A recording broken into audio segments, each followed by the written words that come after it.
All right, can we just take a minute to appreciate how James Gunn was canceled completely back in 2018, taken off of social media, fired from Disney from the point that he had made 10 years prior to that, like inappropriate jokes on Twitter, completely erased off the map, and then built himself back up, got rehired by Disney, created probably some of the best Marvel properties in Guardians of the Galaxy, did one of the best DC movies in the Suicide Squad, and now creates Peacemaker, which was just, I think it was the culmination of everything that James Gunn has ever done.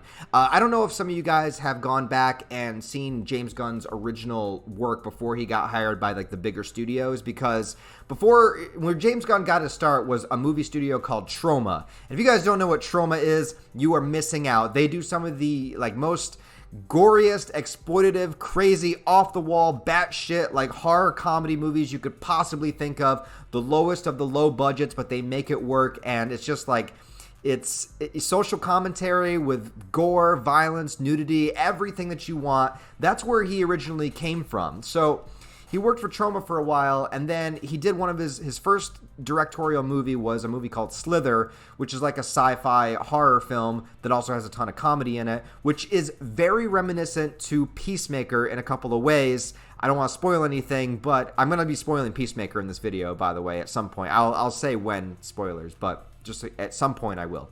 And so completely remind me of that. And then he did a movie called Super, which is basically like a dude just decides that he's going to be a superhero because he feels like there's injustices around him. There's things that are happening, but it's super hyper violent, R-rated. It really turns into a type of movie that is not what you think it is. And it's still my favorite James Gunn movie by far. It's something, it's really out there. But again, the finale of Peacemaker, you know, in this sort of, I don't want to spoil it yet, but like it reminded me a lot of Super as well. And so then he goes on and he does Guardians of the Galaxy, Suicide Squad, and now does a spin-off from Suicide Squad of the Peacemaker show. Now, I was a little hesitant going into this because Peacemaker in the Suicide Squad, this isn't a spoiler if you saw Suicide Squad, he killed Rick Flag, bro. And, like, it's totally unjustified. Rick Flag was doing the right thing and he killed him, and that just pissed me off. And so I was a little bit... I was kind of on the side of like, you know, I don't know if I want a show about this character. But after like episode 2 or 3, like you get into it and you just sort of like, there is this like lovable asshole quality to Peacemaker, because the thing that's great about Peacemaker as a character is that he really believes that he is a superhero. I think this is his best quality, and this is what makes the show really, is the fact that he is this mass murderer. You know, like that's what's great, because him and Vigilante as well, who is another like phenomenal character in this series, like they're not superheroes. They don't have powers. They're just murderers. They're like have a little bit more. You know, he's got some like helmets that do some stuff, but again, his father made though. Himself, like he's pretty much just a murderer. But he believes he's doing it for righteous reasons, and he believes that it'll eventually lead to peace. In a way, he's sort of like a spoof of the Punisher, right? He also, you know, they add in, and I don't know if this is accurate from the comics or not. I've read a lot of DC comics in my life, but I never read anything with Peacemaker because he's a low-tier character, right? That's what's funny about it. That's why James Gunn decided to use them in the Suicide Squad. He was using, like, the B team. He was using, you know, characters that aren't really well-known, characters that are a little obscure. That's why he used Polka Dot Man. Like, he's using, like, the lower-tier characters. And to make an entire series about that, I think is fantastic, because you are taking this sort of misfit character that is not heroic like the Justice League, and he's not super famous like the Joker and Harley Quinn, and he's just like, he is a villain character, but like he really believes that he's doing the right thing. And his character also gets a lot of his traumatic, you know, feelings about things from the way that he grew up, and his father character, played by Robert Patrick, which, man, he looks way different. I always picture him in my mind as the T-1000. I forget that time has happened and it's been 30 years since then. So every time I see him, I'm like, fuck, that guy's old. But, you know, abusive, a murderer himself, a racist, you know, like a leader of a clan of people. You know, he's a horrible, horrible person who, of course, Peacemaker wants to see the good in him to an extent, because it's his father figure. You know, it's the masculine role model that raised him. So he's sort of blinded to that. You know, he knows he's a horrible person, but he's sort of blinded to it, even though he knows it deep down. And so that was a really great dynamic to play, and I'm glad they sort of doubled down into that. And that was probably one of the best aspects about the series. Besides that, there is this sort of overall plot where Peacemaker gets brought into a mission, and there's another like alien invasion that's happening, which is very, very similar to the Suicide Squad plot in a way, but instead of starfish, it's a different type of creature. So an alien sort of invasion is happening here, but I like that they did that as well, because these are very grounded characters, you know, but it still takes place within the DC movie universe. So I like that it still had that sort of aura of fantastic things that could possibly happen. Like, we're still living in a world where superheroes exist. We're still living in a world where like the Justice League is out there, where aliens are a thing, superpowers are a thing. Just our team happens to be not that. And the other characters were great too. So we got Vigilante, who I've seen Vigilante before in a few DC things, and this is by far the best iteration of him that there's ever been. He's a little bit dim-witted, but he's really good at killing. He kind of reminded me of like, I really hate talking about Rick and Morty because I love the show, but I hate the fan base. But there's an episode where there's an alien creature that's just like, yep, guess I'm gonna go around killing again. And that is sort of the entire like personality persona that I get out of Vigilante. Like, he's just, again, only killing like bad people. You know, he believes he's righteous and doing the right thing, and he just like gets so much joy out of it, but he's completely clueless when it comes to anything else in life. Like, he doesn't really understand sarcasm. Basically he's like high functioning autistic, but also a serial murderer. So like, he's great. Also, the dynamic between the entire team that Peacemaker is on is really good. Between Leota and I think John is the name of the character, and Hardcourt. I mean, all of them really play very, very well off of each other, and they all bring different things to the table. And I like that they all sort of have their moment to shine. Like, they're not just backup characters to kind of promote Peacemaker. They all do have their particular moments and are very fleshed out, full three-dimensional characters, whether it's who they're connected to by their lineage, or whether it's, you know, how insecure they feel about themselves. And they all have their moment to prove themselves to be like a vital part of this team. And dude, that opening sequence, man, I'm addicted to it. I'm sorry. And I'm not even like a hair metal fan, but dude, it is so good. I love dance sequences. I'm a sucker for it to begin with. And then this is one of those times where it really sucks that YouTube has such a like incredibly strong, strict stranglehold on the copyright stuff, because I would love to just like play a clip of the intro right now, but I don't want to get demonetized and, you know, striked and kicked off of YouTube and stuff like that. So it sucks. So if anything, if you take anything out of this video, just go watch the opening credit scene to Peacemaker. What else good can I say about without spoiling things? Eagly. So Peacemaker has a pet eagle, bald eagle, of course, because freedom, America, of course, named Eagly. And they did this dynamic, again, really, really well. The CG on him looked pretty much fine throughout the entire thing, but I think James Gunn has like a really strong connection to pets and animals, because he kind of throws this in every movie. You had Ratcatcher in Suicide Squad, and obviously Rocket Raccoon. Like, he's really good about creating that dynamic between humans and animals and what they mean to us, and the fact that, you know, Eagly to Peacemaker is pretty much his only friend, you know. And as a dude that's pretty much by himself 99% of the times, and I hang out with my cat, I kind of related to that. Like, I kind of understood it. Like, it was like, he's your best, you know, he's your best buddy, you know, and you don't want anything bad to happen to him. So all of that was good, and I can't really praise it enough at this point. Now, it is extremely R-rated. They definitely kind of continue within the tone of the Suicide Squad. So tons of violence, tons of swearing. There's nudity. There's everything is here. In the first episode, Peacemaker is like singing into a vibrator while he fights naked. Like, it's completely like adult, raunchy. You know, every character is swearing. And that's just what it is. So that's the tone in the world. And if you understand, again, that James Gunn came originally from Troma, this makes perfect sense. And like I said, it feels like the culmination of everything James Gunn has ever done.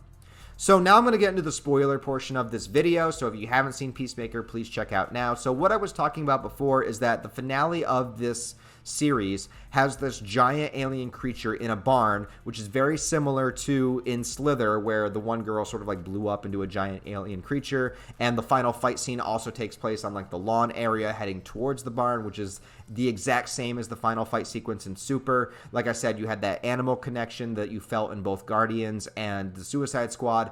And it just felt like every single thing James Gunn has done kind of came together in this. The one thing that I really, really want to talk about, though, also is the dynamic between Peacemaker and his father in a more spoilery way, because you find out, I believe, in episode 6 that his father is, I believe, this character called the White Dragon. I know nothing about it from the comics, but basically the leader of these clan members that are, I don't really know what to call them, but like just horrible human beings to begin with, right? And, he's the one that kind of pushed Peacemaker to originally begin to kill. And between Peacemaker's brother dying as well and him taking this vow that he wants to be able to create peace in the world, and he'll go through any means necessary to do that, including killing people.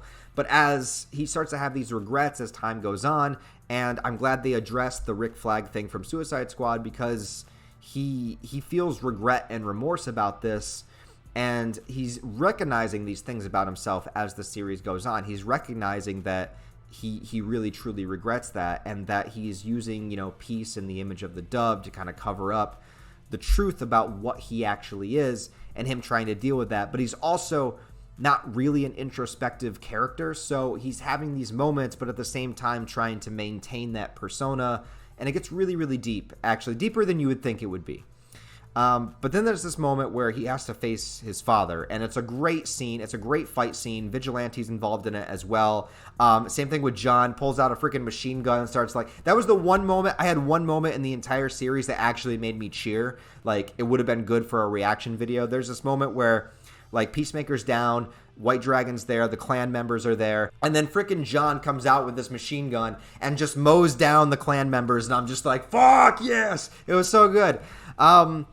But they have this moment, where Peacemaker faces his father, and he says to him, I'm always going to be there haunting you no matter what. He's like, go ahead and kill me if you want to, and of course he eventually does.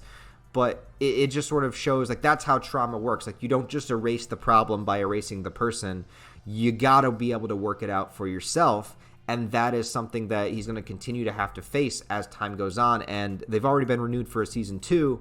So he's going to be continuously seeing visions of his father. I would love it if they had visions of Rick Flag, too. I would love if Rick Flag showed up in, they probably couldn't get the actor for whatever reason if they wanted to do that. But maybe in season 2 they could.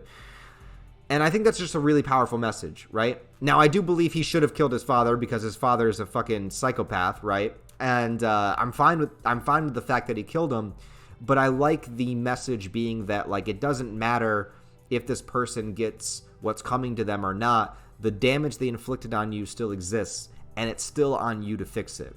So I thought that was a really powerful message personally, and it was really good. What else can I talk about? I don't even know. It ended with sort of like the Suicide Squad being exposed by Amanda Waller's daughter, so that's something interesting to see moving forward, if like the Suicide Squad stuff is going to get dismantled or what will happen with that, or if maybe Amanda Waller will be in season 2. I don't know. Oh yeah, and then in the final episode, people were talking about there is a Justice League cameo, which is really funny because it's this running joke throughout the entire season that Peacemaker, because he wants to feel better about himself, he's always making up all these rumors about different superheroes. He's like, and one of the big ones was that Aquaman fucks fish, the entire season. And the Justice League shows up. Well, part of it. There's Superman, Aquaman, Wonder Woman, and the Flash, and you only get to see close-ups of Aquaman and the Flash as the actual, like, Ezra Miller and Jason Momoa. And I was fine with that. Like, first of all, I know some people were getting mad that the fact that Batman and Cyborg weren't there. And there's a couple of things, like, to me personally, number one is I don't assume that the entire Justice League is always all together at the same time. You know what I mean? You had this group of aliens, you had Superman, that's enough. You didn't even need any of the other ones. He could have taken care of that entire situation himself. But you had Superman, Wonder Woman, the Flash, and Aquaman. Like, you didn't need Batman and Cyborg there to do what they would have done. You really didn't need anybody but either Any of those four could have done it by themselves. But so that's number one. And number two, I know that they're changing a bunch of stuff in the DC, and I don't know how this is going to go. I hope it'll be fine. But I think that, you know, Ben Affleck's out as Batman, so, you know, they didn't want him there for that because they're going to be changing Batman. And Cyborg, Ray Fisher is having this, like, controversy of figuring out, you know, the stuff behind the scenes of Justice League, so they might not have wanted to throw him in because they want to avoid that. And so I don't know. I don't know if that's the reason. Like, Henry Cavill wasn't there because is he going to be Superman or not? Like, we don't know. So there's probably reasons why they weren't there. But the very fact that they threw them in there, I thought was fun. I thought it was a good little cameo because it, like, fully solidifies that, yes, Peacemaker takes place within the DC universe. And it was a callback to the original joke of Aquaman fucking fish, which was the entire point of the scene, was that they get there too late. The characters that could have solved this issue in like 2 seconds, Peacemaker and his crew did the work. They got it done. They showed up late, and they called back to the fish joke. That's all it was supposed to be. It was just meant to be funny. People are taking it way too, like, they're looking into it way too hard. I feel like it was a joke. It was legitimately just supposed to be a joke. And I thought the joke landed. But I guess that's it, guys. So what did you guys think of Peacemaker if you saw it? And if you haven't, I just spoiled the shit out of it for you. But I still think you should watch it. So let me know what you think of Peacemaker down below. Curious to hear your thoughts. And what do you want to see in Season 2? Also, please like the video and comment on it because all interaction does help it be seen in the algorithm better. And I would really, really appreciate it. Trying to hit 100K subscribers this year. So if you subscribe and help me get there, I'd really appreciate that as well. Other than that, guys, I hope you all have a wonderful rest of your day. I'll talk to you next. Also, as incentive, I'll say this. If you guys can get me to 80K subscribers by the end of February, I will learn the entire Peacemaker dance and make a video of it. That is all.